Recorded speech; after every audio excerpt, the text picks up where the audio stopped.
preseason camp and really what his role is going to be for this team. Yeah, that was a juggling piece there.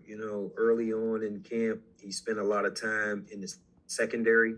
And then toward the latter part of camp, he spent, a significant amount of time with the receivers. And this week we're splitting them. He's available to play on either side of the ball. And, Marquise is a tremendous athlete, and especially on the back end of the defense. He's played a lot of football for us here. So I think it was more so to get him caught up with a new system on offense, make sure he knows what's going on over there. And then on our side, we're still doing pretty much the same things here, and he knows the defense pretty well. We'll go to Rich Garcella with the Reading Eagle. Hi, Terry. How are you today? I'm doing very well, thanks. Terry, Tariq Castro-Fields spoke with us yesterday, and I was just wondering, what kind of camp do you think he had, and what can he do, a healthy Tariq do for your team this year? Yeah, I tell you, it was great to have Tariq, a healthy Tariq, go through camp. He had a tremendous camp. Obviously being a fifth-year guy, he brings a wealth of knowledge and experience. Obviously he's a long, big, fast corner for us. But more importantly, he brings the experience factor. He understands our defense. He understands what Coach Pry's trying to do with all the calls. He's a great communicator. He's super smart. He mentors and teaches our younger guys on the back end. So he's an invaluable member to our back end and to our team.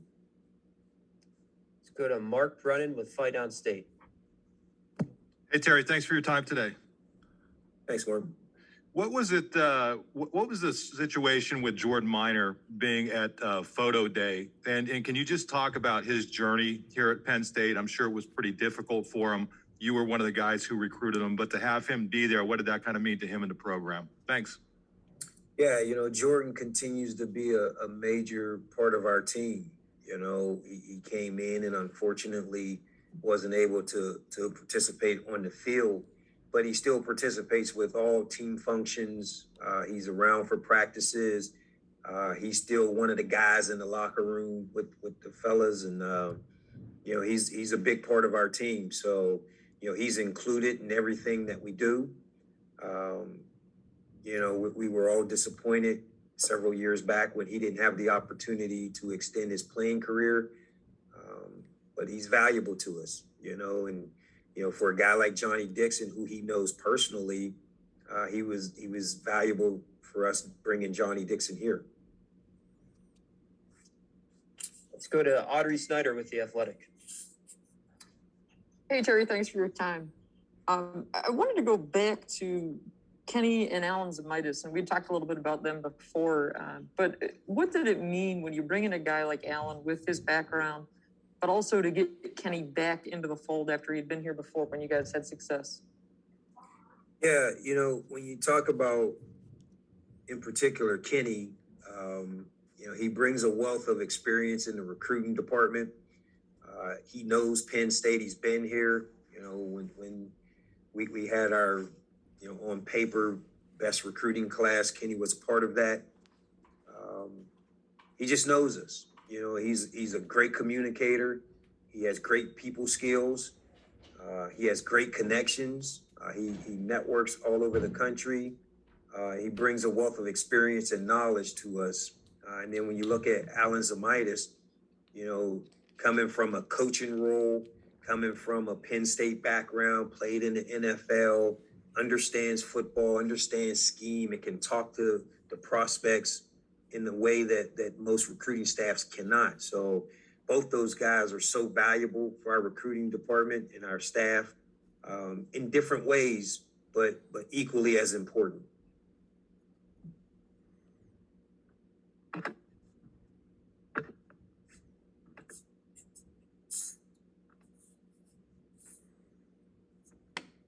I think that was me. Terry, can you hear me? Sorry, Mark. Yep. No problem. Thanks.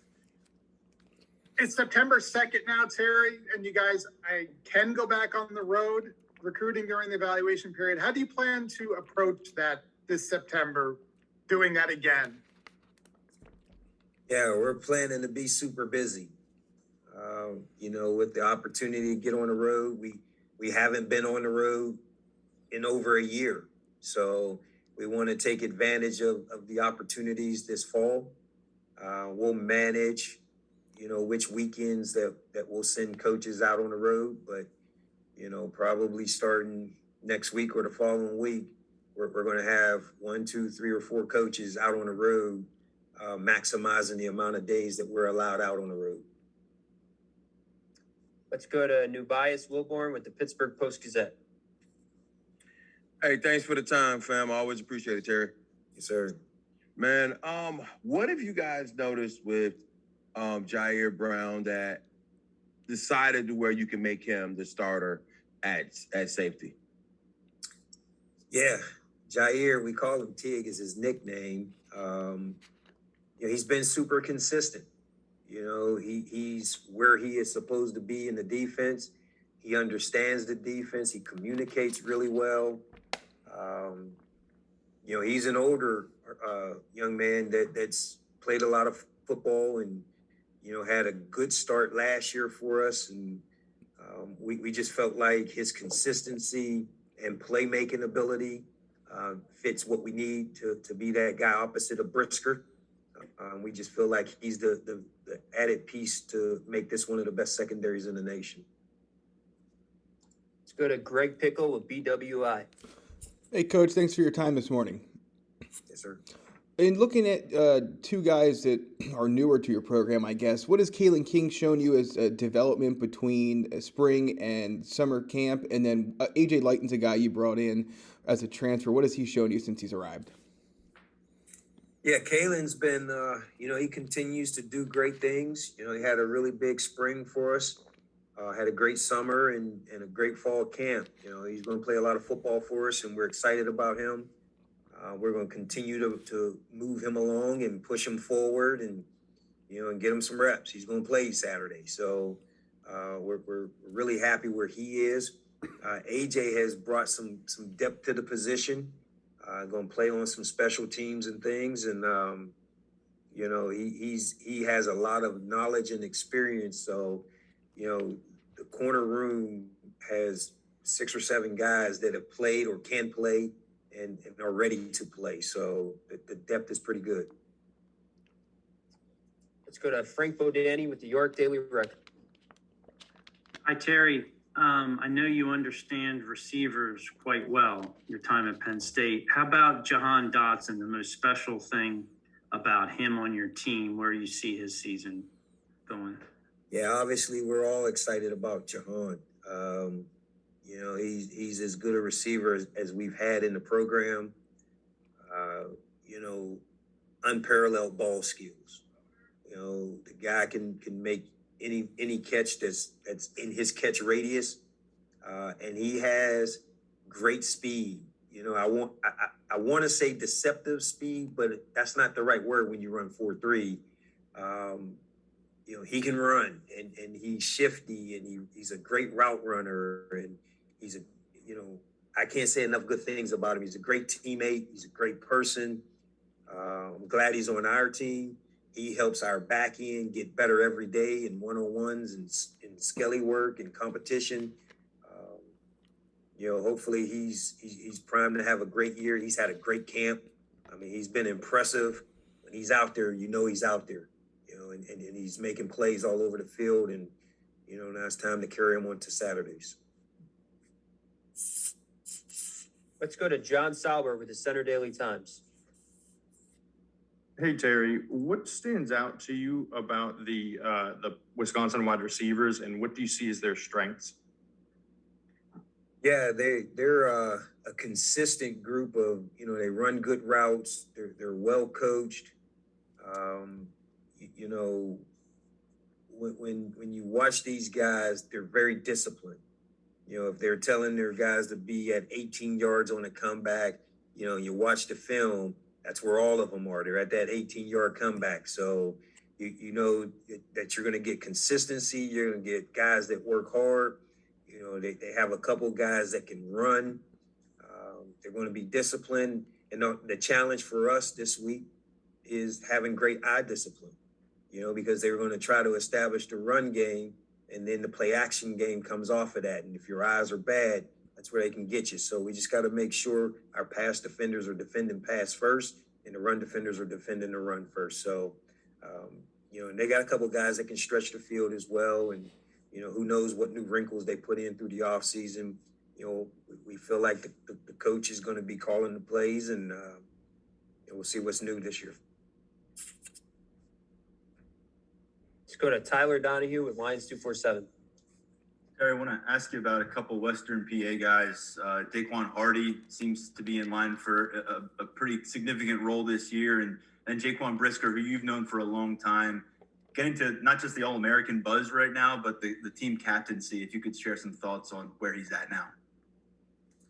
Yeah, you know, I'll start with Daquan Hardy. You know, he's going to play a lot at our nickel position. You know, kid just continues to be consistent.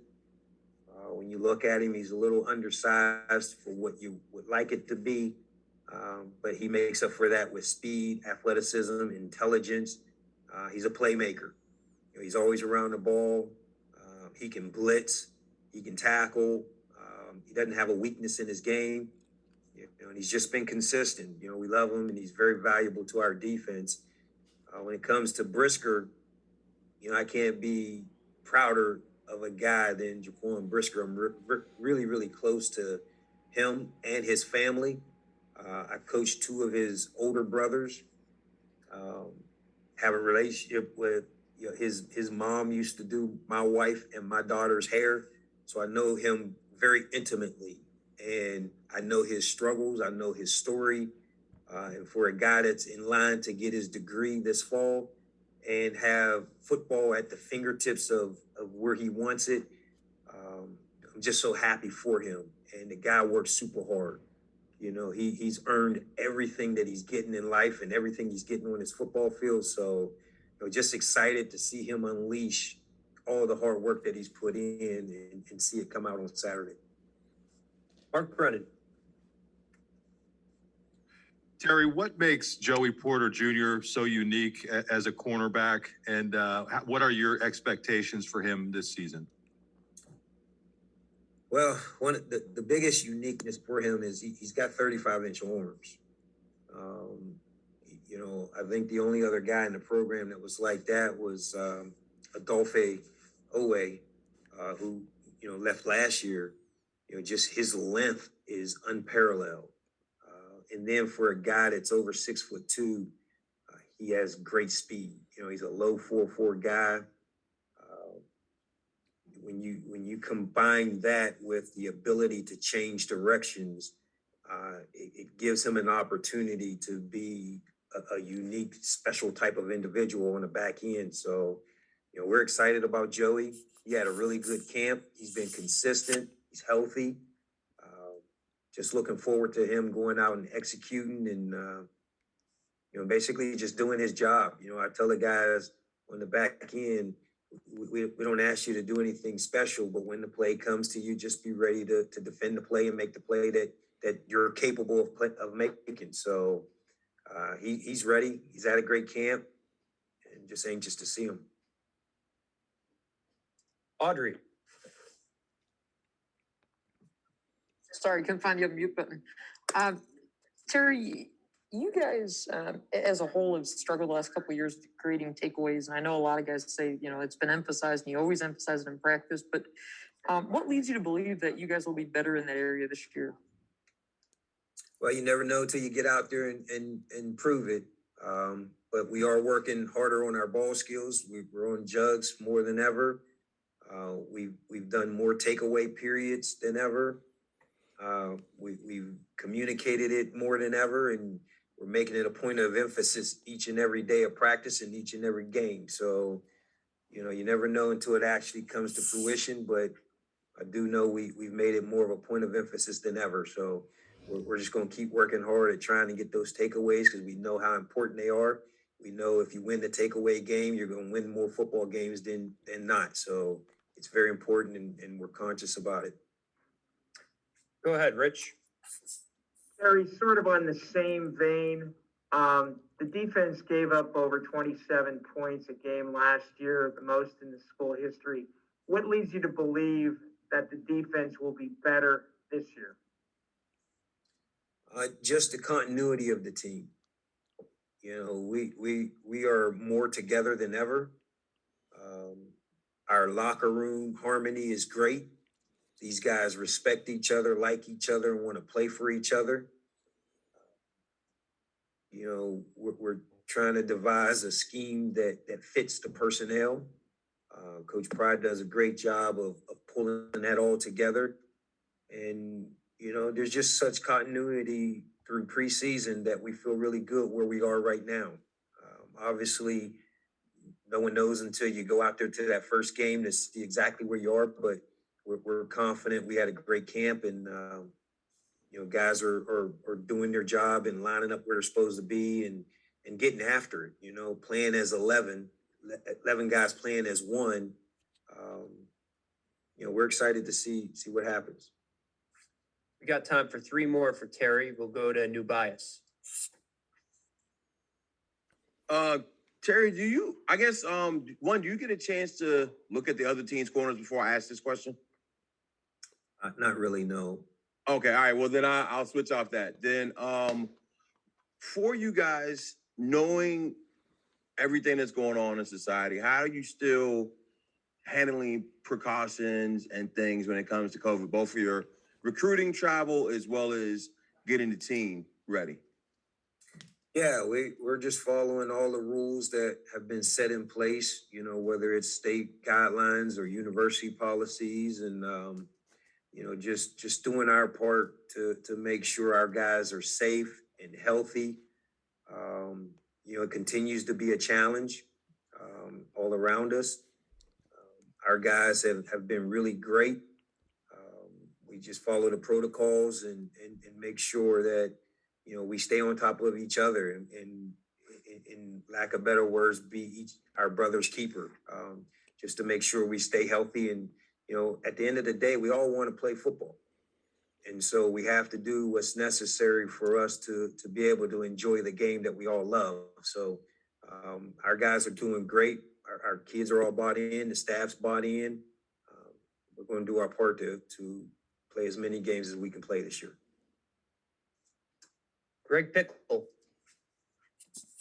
Terry, just to clarify, you guys won't have anybody out on the road recruiting this week, right? Correct. And then just what was Wednesday morning like getting to interact with 2023 recruits for the first time for you and the staff?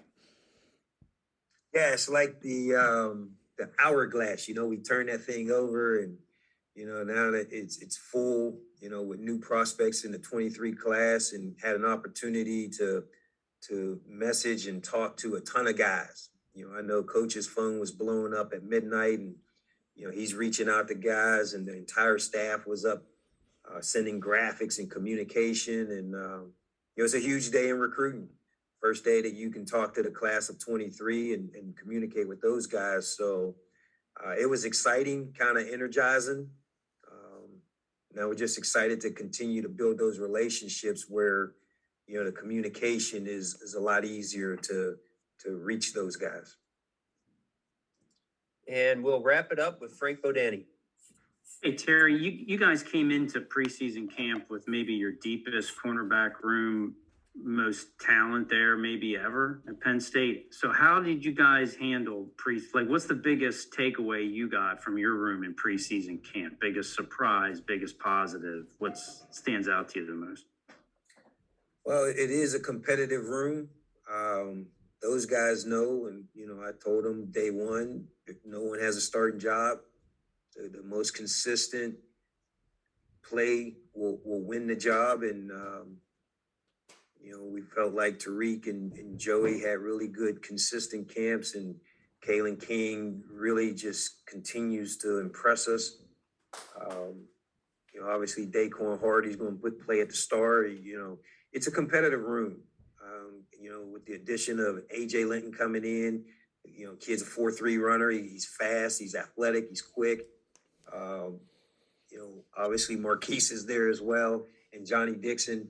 There's a ton of guys, you know, and even Zaki Wheatley, you know, who's a freshman, has turned heads. And, you know, we're really excited about him.